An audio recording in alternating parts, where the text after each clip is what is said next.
안녕하세요.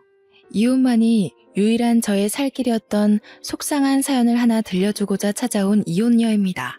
다들 이혼할지도 모른다고 미리 대비하면서 결혼을 하진 않잖아요. 또 이혼의 결과를 낳지 않기 위해 배우자를 선택할 때 정말 유심히 고려해보기도 하지 않습니까? 저 또한 일반 사람들이 생각하는 것처럼 배우자와의 행복한 미래를 상상하며 괜찮은 사람과 결혼하고자 나름 신경을 많이 썼습니다. 그런데도 불구하고 이혼이라는 결과를 낳았네요. 운전이란 게 나 혼자 안전운전 한다고 해서 무사고를 보장하는 게 아닌 것처럼 부부관계 또한 저 혼자 노력한다고 배우자마저 변심하지 않는다는 보장이 없더라고요. 속상한 일이지 않습니까? 저는 그저 욕심 없이 마음 맞춰 잘 살길 바랬을 뿐인데 남편은 왜 그랬을까요? 설렘이라는 것도 세월에 장사 없다고 보는데 왜 그것에 끔뻑 넘어가 평화로운 가정을 깨트려 버린 걸까요? 사람이란 건 감정이 있는 동물이기 때문에 어쩔 수 없는 거다라고 치부하기엔 한눈 팔지 않으려고 노력하는 부부들도 많지 않습니까? 사람들의 축복 속에서 인생의 동반자가 되기로 약속을 했으면 지키려고 노력이라도 해야 하는 거 아니냐고요. 제 이야기가 남들에게는 흔한 소재일 수 있겠으나 저에겐 깊게 새겨진 유일한 상처라서 현명한 대처를 못했을지 모릅니다.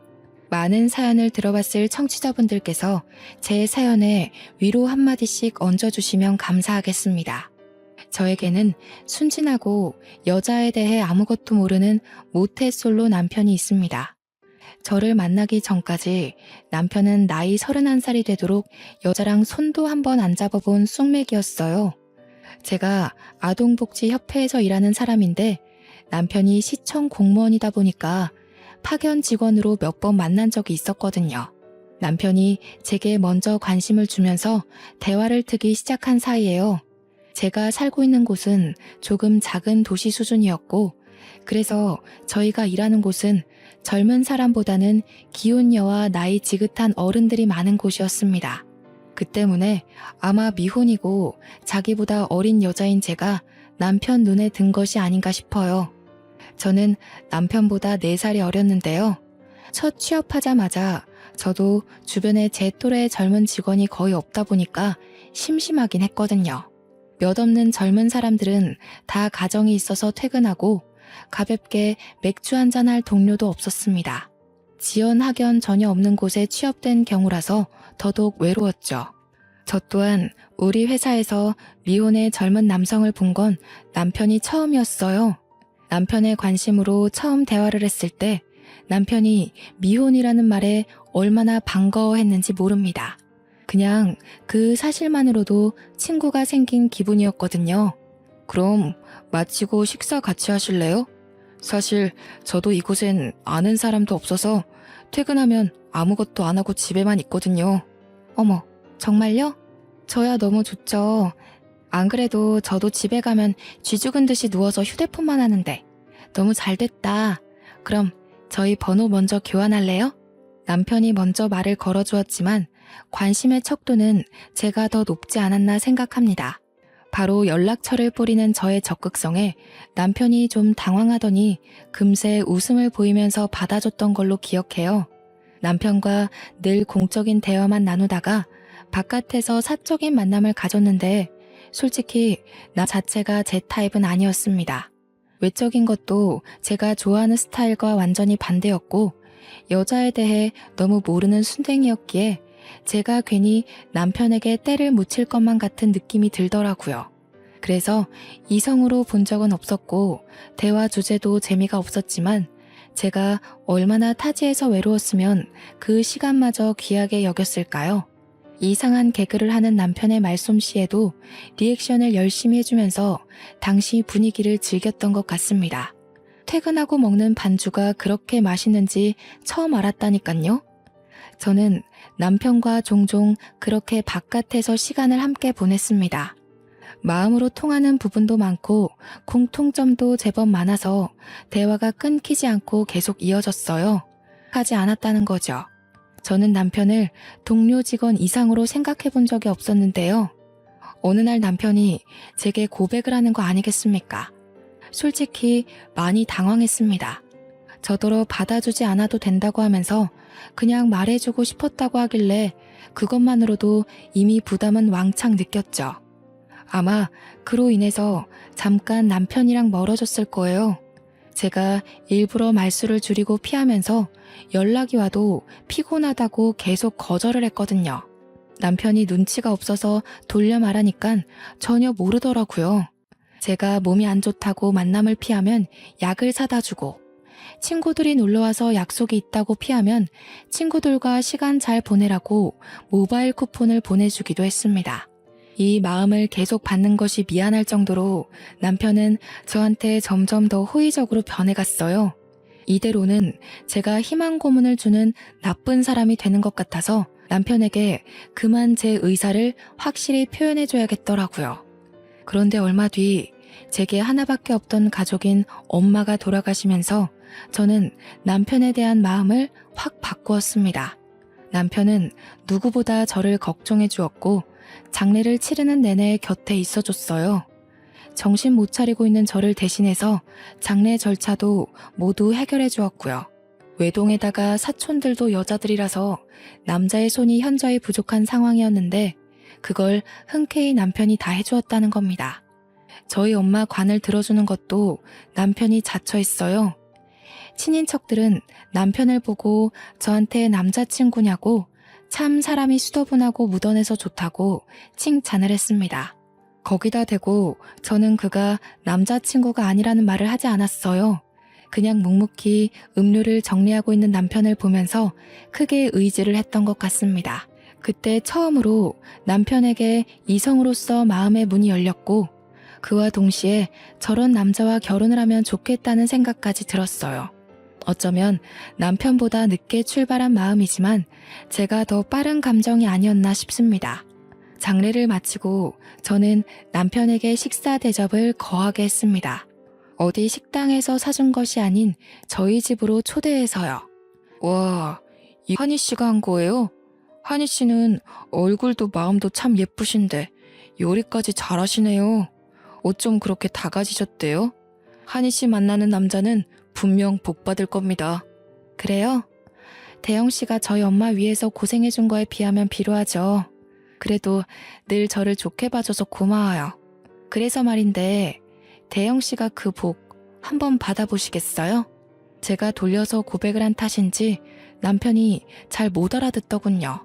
그래서 우리 한번 만나보자고 직설적으로 얘기를 해줬더니 그제서야 깜짝 놀라대요. 그날 저는 남편이 그렇게 크게 리액션을 할 줄 아는 사람이란 걸 처음 알았습니다. 남편은 연애하면서 제게 정말 잘했어요. 이건 서로 주고받는 사랑이 아니라 완전 헌신이라 해도 되었을 정도로 저를 공주처럼 대해줬고 밥을 먹어도 어디를 가도 항상 자기보다 저를 우선해 두었습니다.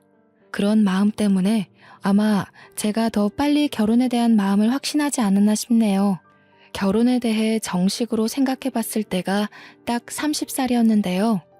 주위에서도 친구들이 다 결혼을 하고 애 낳고 사는 걸 보다 보니 저도 자연스레 남편과의 미래를 그만 결정지어야 될 것 같다고 느끼게 되더군요. 결혼을 한다면 꼭 남편이랑 하고 싶었을 정도로 저는 다른 이성에 대한 가능성을 두지 않았습니다. 그래서 제가 먼저 남편한테 결혼 얘기를 슬쩍 했어요. 그랬더니 이번에도 역시 남편이 큰 리액션과 함께 먼저 말해줘서 고맙다고 하는 거 아니겠습니까? 한이 너가 나한테 너무 과분한 사람이라서 감히 결혼 욕심을 못 냈는데 정말 고마워. 내가 평생 잘할게. 하늘에 계신 장인 장모님께 절대 못난 모습 안 보이도록 노력하는 남편이 될 거야. 남편은 며칠 뒤 제게 정식으로 프로포즈를 했고 저희는 그렇게 시댁으로 결혼 인사갈 날짜를 잡았습니다. 시부모님은 자기 아들이 숙맥이라 평생 독거 생활을 할 줄 알았는데 이렇게 결혼할 여자를 데려왔다며 엄청 좋아하셨습니다. 저를 굉장히 귀한 손님으로 대우해 주었고 갈 때마다 매번 자기 아들 거둬줘서 고맙다고 했어요. 결혼 전부터 저는 이미 며느리 대접을 거하게 받았습니다.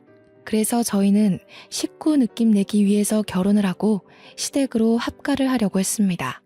그러나 결혼식을 올리자마자 남편이 서울로 발령이 나는 바람에 할 수 없이 분가로 시작할 수밖에 없죠. 거처를 옮겨 서울 변두리로 집을 구했고 저도 서울로 급하게 직장을 구했죠. 그렇게 소도시에서 대도시로 옮겨가 살게 되었습니다. 저도 남편도 각자 차가 있었지만 좋은 차가 아니라 그냥 무단한 세단이었어요. 직장 주변으로 집을 구했다고 하지만 아무리 그래도 서울 아닙니까? 걸어갈 수 있는 거리가 아니라서 무조건 차를 타야 했거든요. 이사 오고 한 반개월 정도는 당연히 그렇게 지냈는데 남편이 어느 순간부터 차를 안 타고 대중교통을 이용하기 시작한 거 아니겠어요? 힘들지 않아? 지하철로 가면 50분은 가야 되는데 일찍 일어나고 움직이는 거 안 피곤해? 나는 도무지 대중교통 이용할 엄두가 안 나던데. 서울은 지하철이 아니라 완전 지옥철이잖아. 힘들어도 좋아. 워낙 운동을 안 하니까 나는 생활 운동이 좀 필요해. 그렇게 출근하면 오히려 오전 근무 내내 생기가 돌아서 졸리지도 않아. 여보도 가끔 대중교통 이용해봐. 남편은 말 그대로 일집 하느라 운동을 못해서 대중교통을 이용한다는데 그렇게 바로 이해되진 않았어요. 왜냐면 남편은 평소에도 운동을 전혀 하지 않던 사람이었거든요. 무슨 바람이 불어서 굳이 피곤한 짓을 자처하나 싶었지만 그럼에도 굳이 이해를 해야 한다면 나이가 들어서 체력 관리하려나 보다라고 생각하는 게 가장 타당하다고 봤습니다. 제 직장은 남편 직장과 걸어서 30분 거리에 떨어져 있었어요. 저와 남편은 늘 점심을 같이 먹었기 때문에 점심시간이 더 긴 제가 남편 회사 근처로 찾아가 시간을 보냈습니다. 이건 굳이 서로 연락해서 약속 잡지 않아도 어느 순간부터 당연하게 지켜왔던 약속 같은 거였어요. 한두 번 그렇게 점심을 같이 보냈다 보니까 일부러 연락하지 않아도 그렇게 되더라고요. 아마 신혼이라서 고생해서라도 같이 있고 싶은 마음이 그득했던 게 아닌가라는 생각이 듭니다. 그날도 여느 때처럼 남편과 점심을 먹기 위해 남편 직장 근처로 도착했을 때였습니다. 남편이 처음으로 저와의 약속에서 지각을 한 날인데요. 한 5분 남편 회사 앞에 서 있어도 남편이 나타나질 않더라고요. 별다른 연락도 없어서 전화를 해보려고 하는 그때 뒤늦게 남편이 허겁지겁 나왔습니다. 늦어서 미안하다며 가까운 정식집으로 저를 얼른 데리고 갔죠. 자기야, 내일부턴 점심 같이 못 먹을 것 같아. 이번에 공무원 합격률 낮았잖아. 신입들이 대거 들어오는 바람에 사수가 모자라거든. 가르쳐야 될 게 많아서 당분간 점심도 회사에서 주는 끼니로 해결해야 할 것 같아. 아, 그래? 그렇게 바빠? 할 수 없지 뭐. 그럼 대중교통 이용하는 거 더 피곤할 텐데. 이제 그만 차 타고 다녀. 아니면 내가 지하철 있는 데만이라도 태워다 줄게. 그건 괜찮아. 내가 알아서 할게. 그나저나 앞으로 야근이 생길지도 모르거든. 연락은 미리 해줄 건데 갑자기 야근 잡혀서 늦게 들어가더라도 나 기다리지 말고 먼저 자. 이번에 정부가 공무원들을 왕창 뽑는다고 기사를 낸 적이 있었기 때문에 저도 알고 있는 사실이었습니다. 다만 사수가 부족해서 끼니까지 겨우 챙겨 먹어야 될 정도로 시청이 바빠졌는지는 몰랐어요. 그 뒤로 저는 남편 요구대로 한동안 남편 직장에 찾아가지 않았습니다. 저도 처음으로 동료들과 어울려서 함께 밥을 먹었죠. 한이쌤이 매일 남편이랑 점심 먹으러 가길래 인꼬 부부가 따로 없다고 생각했다니깐요. 물론 신혼이라지만 어쩜 그렇게 깨가 쏟아진대요? 아니에요. 깨가 쏟아지긴요. 요즘은 남편이 너무 바빠서 얼굴 마주하기도 힘든걸요. 아직 결혼 안 하셨죠? 저는 결혼 추천하는 쪽입니다. 남편이랑 잘 맞기만 하면 너무 행복하거든요. 제가 남편 직장까지 가서 밥을 먹는 바람에 제 직장에선 제 남편에 대해 전혀 모르면서도 아주 좋게 봐주었습니다. 회사 내에서 제 남편 이미지가 1등 남편감으로 상승했을 정도였어요. 내심 뿌듯했던 저는 주위에서 치켜 세워주는 덕에 더 결혼을 추천했던 것 같아요. 제가 정말 남편복 하나는 타고났다고 생각했으니까요. 너무 착해 빠져서 밀당은 무슨, 여자한테 헌신밖에 못하는 남자인데도 역시 결혼 상대로는 이런 남자가 인기의 남편이 맞나 봐요. 그날 점심을 같이 먹으면서 내내 여직원들이 제 남편에게 찬사를 쏟아냈습니다. 진심이든 가식이든 제 남편을 칭찬해주는 것에 너무 기쁜 나머지 그 자리 밥값을 제가 다 계산했었네요. 남편은 정말 예고했던 대로 신입사원들이 들어오고부터 야근까지 하게 되었는데요. 그 때문인지 집에만 오면 기절을 하길 반복했습니다. 확실히 도시 외곽보다는 서울 일이 많기는 한가 봅니다. 결혼한 지 1년 정도 만에 남편은 발령 전보다 갈수록 피폐해져 갔어요. 여보, 저녁은 먹었어? 밥도 못 먹고 일하는 거 아니야? 저녁 차려줄게, 일어나봐. 옷도 벗고 자야지. 아니야, 먹었어. 여보 미안한데 나 먼저 잘게. 안 씻어서 같은 침대 쓰기 좀 그러니까 작은 방 가서 자야겠다. 미안해. 남편은 제가 항상 말을 걸면 먼저 자러 가기 바빴습니다. 야근을 하면서부터는 계속 씻지도 않고 작은 방에서 잤고, 그 때문에 저희는 신혼 1년 만에 각방 신세가 되었죠. 어디 그것뿐이겠습니까? 저와는 얼굴도 잘 마주하지 않았어요. 화장실 가다가 마주쳐도 남편이 먼저 금방 눈길을 돌리며 피곤하다는 말만 입에 달고 살았습니다. 마치 제가 무슨 말이라도 걸어서 같이 마주하는 시간이 오래 묶이게 될까봐 일부러 피하는 사람 같았죠. 남편이 피곤해서 그러는 걸 알기 때문에 이해하려고 했지만 그래도 서운했습니다. 저희가 제대로 된 대화를 나누지 못한 지가 벌써 3개월은 될 겁니다. 남편 회사에 신입들이 들어왔다고 한 지가 한 2, 3개월은 된 것 같은데 남편은 여전히 야근이 많고 뼈 빠지게 일을 하고 있잖아요. 신입사원 수가 많아서 그만큼 인수인계 기간도 긴 걸까요? 아는 게 없다 보니까 괜히 피곤한 사람 건드려서 예민하게 만드는 꼴이 될까봐 묻지도 못했어요. 아침밥을 차려주는 게 그나마 제가 남편에게 직접적으로 표현할 수 있는 애정이었습니다. 한날은 저희 회사 팀장님 돌잔치가 있었는데 친인척들 시간 맞추느라 금요일에 진행되는 바람에 출근한 저희들은 그날 오전 단체로 공짜 반차를 썼어요. 직원들 모두가 돌잔치에 참석을 하게 된 거죠. 회사에서 다 같이 모여서 걸어가기로 했고 돌잔치 장소는 제 남편 회사보다 조금 못 간 위치에 있었습니다. 돌잔치 주인공인 팀장님 딸을 보았는데 너무 천사 같고 예쁘더라고요. 팀장님이 흔쾌히 허락해줘서 아이를 한번 안아볼 수 있거든요. 울지도 않고 얌전하게 안겨준 딸애가 너무 사랑스러워서 2번, 3번을 더 안고 다녔습니다. 아이를 보니까 저도 애가 갖고 싶더라고요. 남편 회사 바쁜 게 좀 해결이 되면 아이 얘기를 한번 해볼까 했습니다.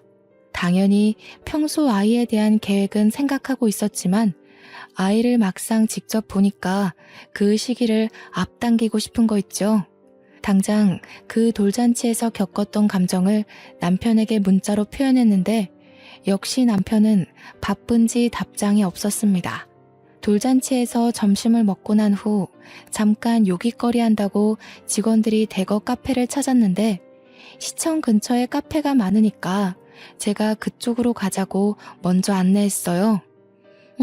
한이쌤, 남편이랑 매번 점심시간 같이 보내셔서 이 근방 맛집을 잘 아나 봐요? 이런 상황에 또 짝이 없는 저만 쓸쓸함을 느끼네요. 아유, 짓궂게. 무슨 그런 말씀을 하세요. 맛집이라고 할 건 따로 없고요. 다들 크로와상 좋아하시죠?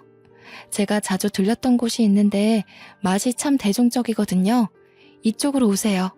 저는 남편과 여러 번 방문했던 맛있는 빵집으로 사람들을 데려갔습니다. 그곳은 제가 발견한 의외의 맛집이었고 아직 입소문 타지 않은 곳이라서 거기 알바생과 사장님이 저와 남편을 알고 있기까지 했어요. 남편과 점심시간을 따로 보내면서부터는 발길이 끊겼던 곳이기에 저 또한 그곳을 오랜만에 방문하는 거였습니다. 횟수로 따지면 역시 3개월 정도는 되었을 때네요. 빵집에 들어간 뒤 제가 쏠 테니까 직원들한테 고르라고 하고 저는 간만에 보는 사장님께 인사를 했습니다. 사장님께서 역시 저를 알아보더라고요. 그런데 반갑게 인사를 해주는 것 같으면서도 어딘가 모르게 사장님 표정이 불편해 보이는 거 아니겠습니까? 옆에 있던 장기 알바생도 마찬가지였습니다. 제 인사에 늘 미소로 답하던 사람들이 어색한 얼굴로 서로를 눈치 보더라고요. 한희씨, 오늘은 남편이랑 같이 안 왔나 봐요? 요즘 왜 남편이랑 같이 안 와요? 혹시 둘 사이에 무슨 다른 문제가 있는 건 아니죠? 네? 사장님도 무슨 그런 농담을. 저희 아직 신혼이에요. 문제 생길 게 있을 리가요. 그게 아니고 저희 남편이 요새 신입사원 사수 노릇하느라 정신이 없거든요. 제가 너무 오랜만에 와서 별 오해를 다 만들어드렸네요. 그렇구나. 그렇다면 한희 씨한테 더더욱 알려줘야겠네요. 보니까 한희 씨는 아무것도 모르는 것 같은데 내가 아무리 장사치라지만 손님을 잃게 되더라도 마냥 모른 척하고 있는 건 도리가 아닌 것 같아요. 사장님은 3개월 동안 제가 빵집에 방문하기까지 기다렸다고 하면서 어떤 사실을 말해주었습니다. 주변 사람들에게 들리지 않을 정도로 엄청 속삭이는 목소리였는데요. 사장님 하는 말로는 남편이 이 빵집을 여러 번 다녀갔다고 하더라고요. 어머, 그래요? 남편도 여기 빵집 좋아했는데 바쁜 와중에도 생각나서 왔나 보네요. 자주 들렸으면 내 목도 좀 사올 것이지. 그건 좀 서운하네. 그게 아니라 웬 아가씨랑 같이 왔다니깐. 올 때마다 똑같은 아가씨던데 둘 사이가 심상치 않아 보였어요. 매일 저기 안쪽 자리에 앉아서는 둘이서 서슴없이 얼굴도 손대고 하던데 이건 그냥 선후배 관계가 아닌 것 같더라고요. 제 체면을 생각해서 사장님이 끝까지 작은 목소리로 말을 했는데요. 이 말은 바람이란 소리가 아닙니까? 그게 무슨 말이냐고 점점 심각하게 캐묻는 제 질문에 사장님은 자기도 그 정도로만 알고 있다고 했습니다. 그러면서 남편과 아가씨가 또다시 방문하면 연락을 주겠다면서 제 연락처를 받아갔습니다. 그렇게 사람들과 같이 빵집을 나왔는데 당시 들은 사실이 너무 믿기지 않아서 어안이 벙벙하더군요. 여자를 잘 모르는 남편이 숙맥이라서 먼저 고백도 못하는 남편이 바람을 핀다고? 제가 아는 남편의 이미지와 불륜이 전혀 어울리지 않아서 더 멍을 때렸던 것 같습니다. 사장님이 뜬금없이 거짓말을 할 리도 없잖아요. 아무래도 당장 남편을 만나봐야 될 것 같았어요. 무슨 말을 어떻게 물을지 생각해본 건 아니지만 일단 남 얼굴을 마주해야 될 것 같다는 생각이 들었습니다. 저는 결국 직원들을 먼저 보내고 남편 회사로 방향을 꺾었어요. 여전히 점심시간이었는데 제가 건물로 들어서자마자 이쪽으로 나오는 남편을 바로 발견했습니다. 그런데 저는 바로 행인인 척 몸을 숨길 수밖에 없었어요. 남편 옆에는 빵집 사장님 말대로 웬 아가씨가 남편 팔짱을 끼고 눈웃음을 치고 있었거든요. 당시 너무 놀라서 그 둘을 그냥 보내버렸습니다. 유리문 밖으로 보이는 남편은 아가씨를 데리고 빵집으로 들어갔고 바로 제게 전화가 왔습니다. 한희씨? 지금 한희씨 남편이 그 아가씨랑 같이 왔어요. 멀리 간 게 아니라면 다시 돌아올 수 있어요? 덮치는 건 너무 섣부른 방법인가? 그렇잖아도 그쪽으로 들어가는 걸 봐버렸네요. 사장님 정말 죄송한데 저 좀 도와주시겠어요? 저 사람들 무슨 얘기하는지 가까운 테이블에서 앉아서 녹음 좀 해주시고 사진 몇 장만 찍어서 보내주세요. 이런 부탁해서 죄송합니다. 사장님은 죄송할 거 없다면서 흔쾌히 제 부탁을 수긍하셨습니다. 시청 로비에서 나가지도 못하고 빵집만 바라보고 있었는데 나중에 5분 단위로 끊어서 녹음 파일이 날라오더군요. 눌러보기 겁이 났지만 끝내 들어본 녹음 파일은 아주 가관인 내용이 한가득 담겨 있었습니다. 이미 둘은 2-3달 정도 된 사이였더라고요. 그 기간은 남편이 제게 점심을 같이 못 먹을 것 같다고 얘기한 시기와 비슷했어요. 그리고 남편이 바빠서 집에 오면 기절하던 기간과도 같고 대중교통을 이용한 시기와도 일치했죠. 이 모든 건 남편이 평소 제가 알던 모습에서 돌변하기 시작한 때와 정확히 일치한다는 소리입니다. 파일에서는 누가 들어도 불륜이라 오해할 만한 대화들이 잔뜩 흘러나왔습니다. 그러다 이후에 영상 하나가 도착했는데 역시나 사장님이 보낸 거였어요. 영상에는 남편과 아가씨가 마주보고 앉은 상황에서 손을 꼭 잡고 있는 다정한 모습이 있었습니다. 남편이 아가씨를 챙겨 빵을 먹여주기도 하는 거 아니겠습니까? 내가 좋아해서 알아낸 그 빵집에 다른 년을 데리고 가서 불륜짓 할 줄은 몰랐네요. 남편이 여자한테 저런 행동도 할 줄 안다는 것 또한 몰랐습니다. 제 앞에선 쑥맥이기만 하던 남편의 모습이 저 아가씨 앞에선 완전 늑대가 따로 없더라고요. 저는 사장님께 감사 인사를 보내고 남편 회사에서 나왔습니다. 그리고 다음날 월차를 내고 남편 회사를 다시 찾아왔고 남편 있는 부서로 엘리베이터를 타고 올라갔죠. 주위 눈을 피해 점심시간이 되도록 화장실에서 기다렸습니다. 그동안 남편에게 할 말을 머릿속으로 정리하고 있었죠. 그때 화장실로 여직원 몇 명이 들어왔습니다. 듣고 있던 녹음 내용을 종료하고 나중에 인화를 할 사진을 몇 장 정리하고 있는데 여직원들 무리 중 한 명이 저를 아는 척하는 거 아니겠어요? 처음엔 몰라봤는데 그 여직원이 자기를 설명하는 순간 동기라는 것이 떠올랐습니다. 그리고 제 표정은 완전 어색해져 버렸죠. 반갑게 인사할 만큼 친한 사이가 아니었거든요. 이 동기는 대학 다니다가 같은 동기들의 남자친구를 뺏었다는 이유로 소문이 쫙 나서 스스로 자퇴를 했던 친구입니다. 저랑은 지나가다 인사만 한 정도였죠. 자퇴하고 공무원 공부를 시작했다는 얘기는 친구의 친구를 통해 듣긴 했는데 시청에서 일하고 있는 줄 몰랐네요. 그 동기는 넓은 서울에서 학교 때 친구를 보니까 나름 반가웠는지 신이 나서 제게 아는 척을 했습니다. 하필 이런 좋지 못한 상황에서 만난 게 좀 그렇지만 저도 그 인사에 적당히 대응해 주었죠. 웬일이니? 어떻게 여기서 다 만나지? 나 여기 꽤 길게 다녔는데 이제야 보네? 너도 여기서 일해? 이번에 신입사원으로 들어온 거야? 아, 난 여기 직원 아니야. 그냥 남편이 여기서 일해서 얼굴 보러 왔거든. 너는 잘 지내는 것처럼 보이네. 공무원 준비한다는 소문은 들었는데 해냈구나. 대단하다. 난 또 너도 공무원 된 줄 알았어. 나는 이번에 신입으로 들어왔어. 준비한 지는 오래됐는데 이제야 신입으로 들어와서 적응하느라 바빠. 안부를 길게 나눌 정도로 친한 사이는 아닌지라 저희 대화는 어느 정도에서 뚝 끊겨버렸습니다. 동기도 저와의 추억이 없기 때문에 그리 긴 대화는 잊지 못하고서 작별 인사를 하고 떠났죠. 점심시간이 되었다는 걸 알고 남편을 찾아 나섰는데 혹시라도 뒤에서 동기가 제 행동을 이상하게 볼까봐 저 멀리 있는 동기를 눈치 보며 남편의 부서로 걸어가고 있었어요. 그런데 어디론가 폴짝폴짝 뛰어가던 동기를 확인했고 그 순간 저는 곧장 걸음을 멈춰버렸어요. 저도 모르게 화장실로 숨어버렸어요. 그러곤 멍청하게 한 곳을 바라보기만 했습니다. 다름 아닌 동기가 제 남편과 팔짱을 끼는 모습을 발견했기 때문이죠. 둘은 팔짱을 끼더니 곧바로 엘리베이터로 데려갔습니다. 잘못 봤다고 하기엔 제가 이미 남편과 동기의 얼굴을 너무 훤히 확인해버렸어요.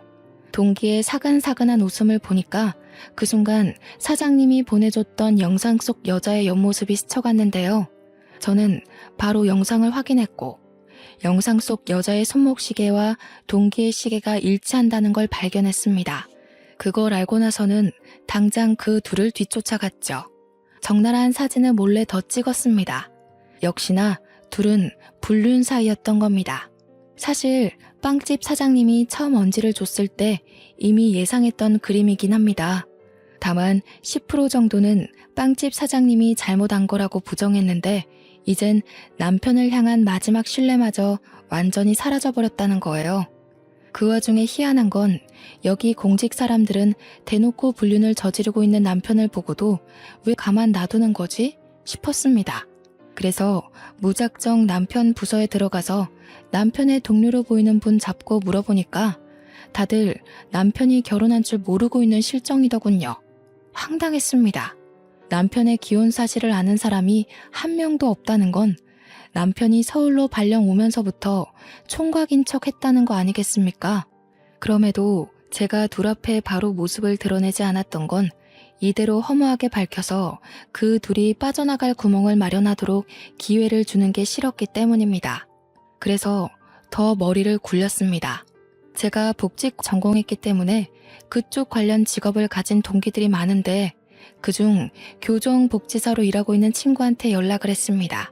그 친구에게 이 사실을 알렸더니 상간녀를 기억하는 친구가 노발대발 화를 내며 적극적인 방법을 구색해 주더라고요. 친구는 교정시설에서 일하니깐 사실 불륜보다 더 개념 없는 사람들을 볼 거 아닙니까? 교도소에는 주위에 깔린 사람들만 해도 다 법 관련, 범죄 관련 직업으로 판을 치고 있을 거고요. 그 중에는 당연히 검판사와 친분 있는 근무자들이 덜어 있을 겁니다. 게다가 제 친구 남편이 교도관이란 사실도 이미 알고 있는 정보였어요. 친구의 제안으로 저는 합의 이혼을 진행함과 동시에 끝까지 사이코 동기의 정체를 모른 척하는 걸로 작전을 짰습니다.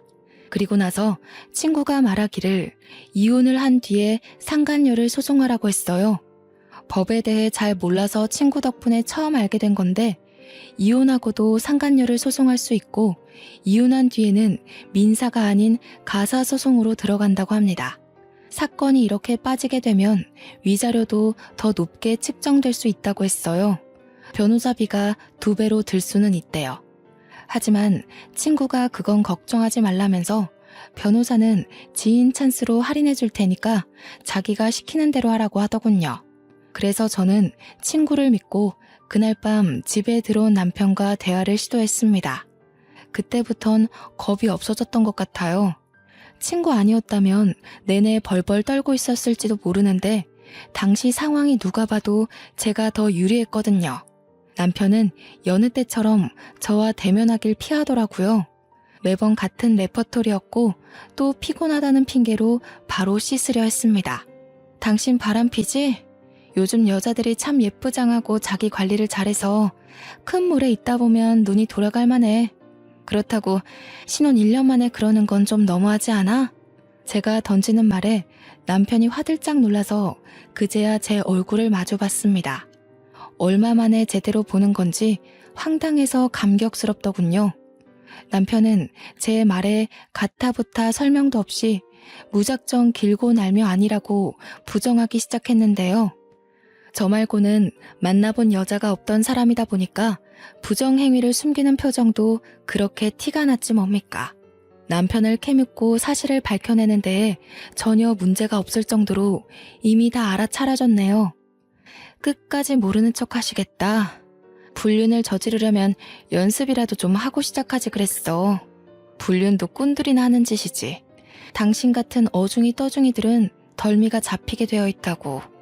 제가 영상과 녹음 증거를 남편에게 보여주고 빵집 사장님의 증언과 회사 찾아가서 찍었던 사진까지 밝히니까 결국 남편이 실토를 했습니다. 그렇다고 용서를 비는 건 아니었어요. 어줍잖게 다른 작전을 펼쳤습니다. 어디서 본 건 있는지 완전 뻔뻔하게 어깨를 더 활짝 펴더라고요. 잘 됐네. 그래서 당신 나랑 이혼하고 싶다는 거지? 그래, 나도 이혼하고 싶어. 솔직히 자기가 제일 예쁜 줄 알았는데 서울 오니까 자기보다 예쁜 사람 천지더라. 다가갈 용기 없는 나한테 예쁜 여자가 먼저 다가와 주는데 그걸 어느 남자가 거절해? 심지어 그 여자는 돈도 많아서 나한테 뚜껑 열리는 차도 사줬어. 아, 대중교통 이용한다고 거짓말했던 게 다 이런 이유 때문이었구나 싶더라고요.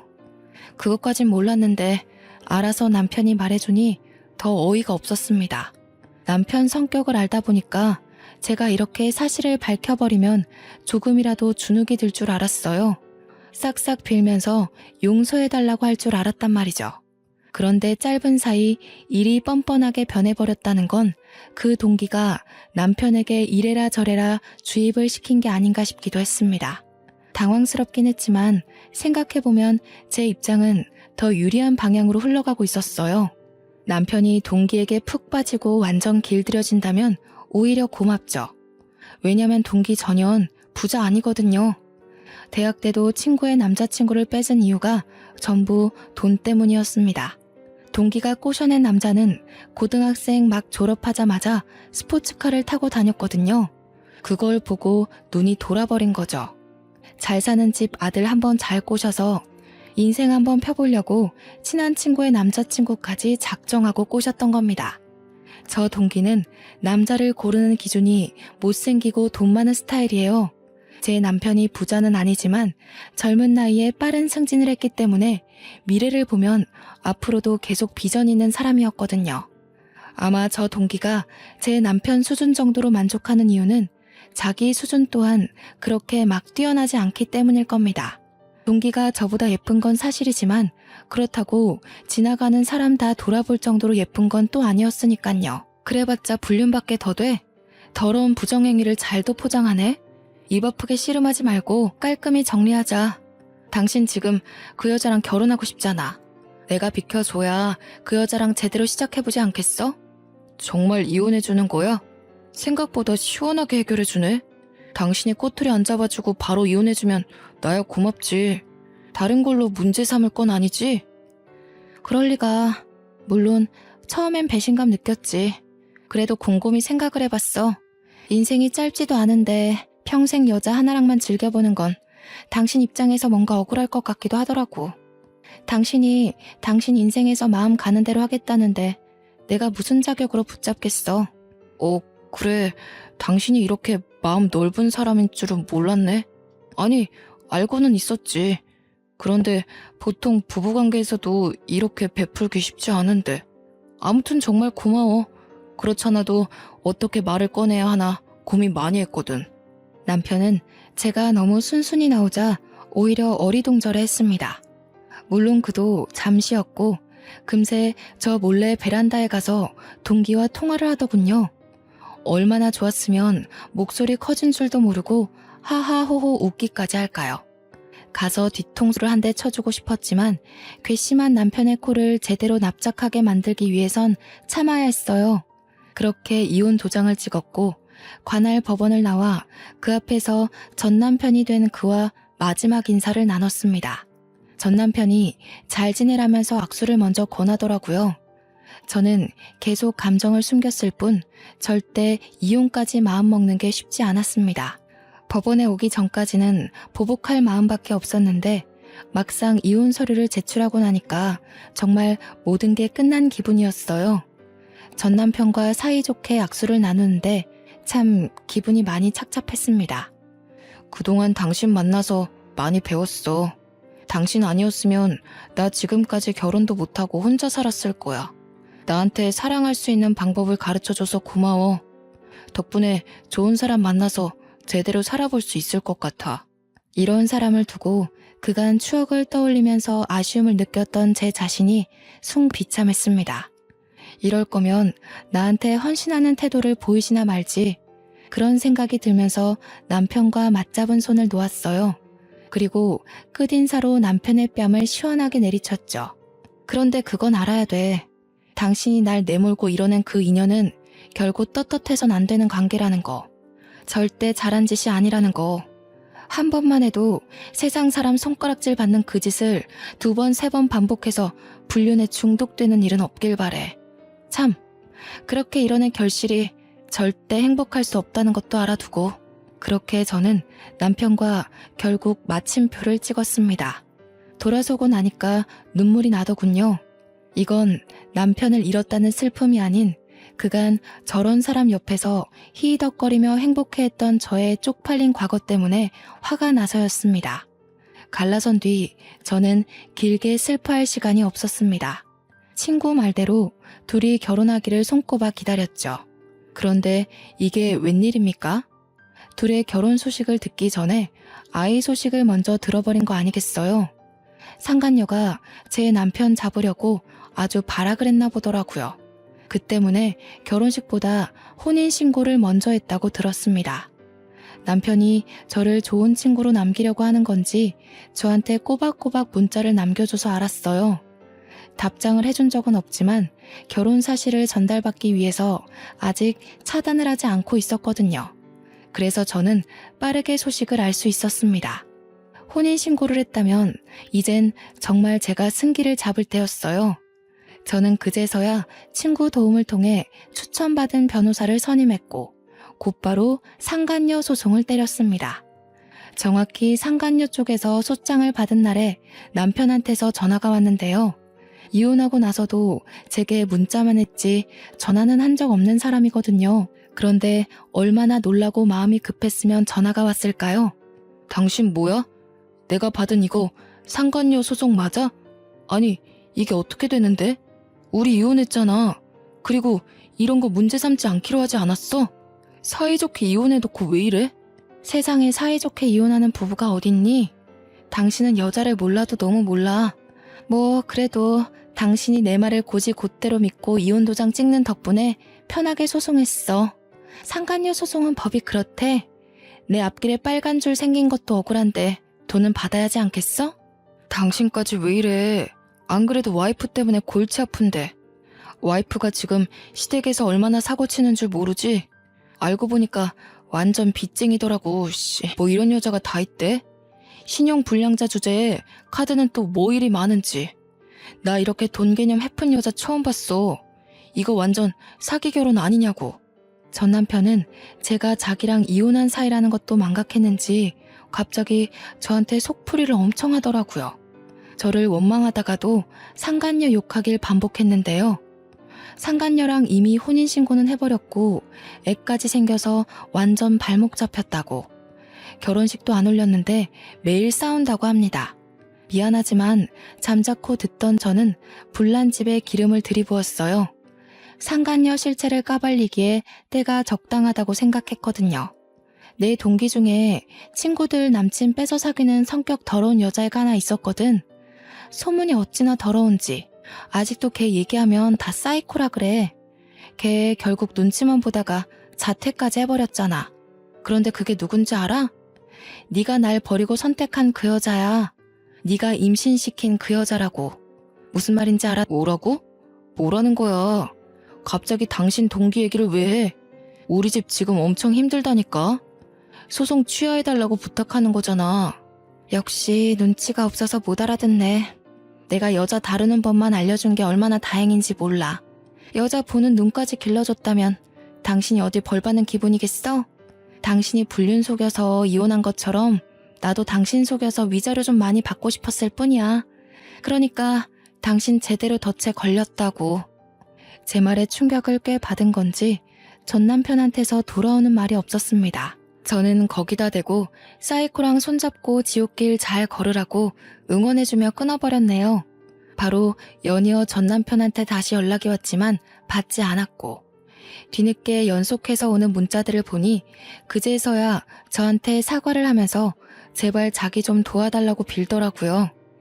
이제 새 삶을 살아야 되는 제가 뭐하러 재활용도 안 되는 남자를 거두겠냐고 답장해준 뒤 완전히 차단해버렸어요. 불륜 남녀 둘을 이렇게 망가뜨리기까지 저도 힘든 시간을 보냈습니다. 누군가한테 복수한다는 것도 에너지 소비가 굉장한 일이란 걸 알았어요. 둘을 콕 깨지도록 만들어주는 덕에 속은 시원했지만 마냥 기쁘진 않더라고요. 겨우 이런 결과를 만들어내자고 결혼을 한 것이 아닌데 꼭 저를 지키지 못했다는 느낌이 들었어요. 인생의 한 부분이 도려내지는 바람에 생긴 공허함 때문이겠죠. 현재는 시간이 차차 해결해 줄 거라고 믿고 또 다른 미래를 준비하고자 계획 중에 있어요. 우선 친구 덕분에 거하게 받은 위자료로 변호사님과 친구에게 식사를 대접했습니다. 이웃만으로도 정신이 그렇게나 흔들리는데 금전적 손해까지 봤다면 얼마나 더 억울했겠습니까? 그나마 친구 덕분에 다시 사회에 재기할 의지가 생겼던 것 같아요. 제 나이가 아직 30대라는 것 또한 다시 일어설 수 있는 자산이라 생각하고요. 저를 지키고자 이혼을 했기 때문에 이 선택을 후회하지 않으려면 이혼 후의 삶이 더 질 높아야 된다고 생각합니다. 그러기 위해 저는 현재도 물론 앞으로도 늘 노력하고 가꾸면서 승승장구하는 사람이 될 겁니다. 이혼한 모든 분들에게 말씀드리고 싶어요. 이혼은 절대 흉이 아니라 내가 원하는 삶을 다시 계획할 수 있는 기회라고 말입니다. 다들 아픔이 클수록 더 단단해질 거란 걸 믿으시고 희망만 쫓는 사람들이 되었으면 좋겠어요. 제 사연은 여기까지입니다. 항상 마음가짐 굳세게 먹길 바래요. 감사합니다.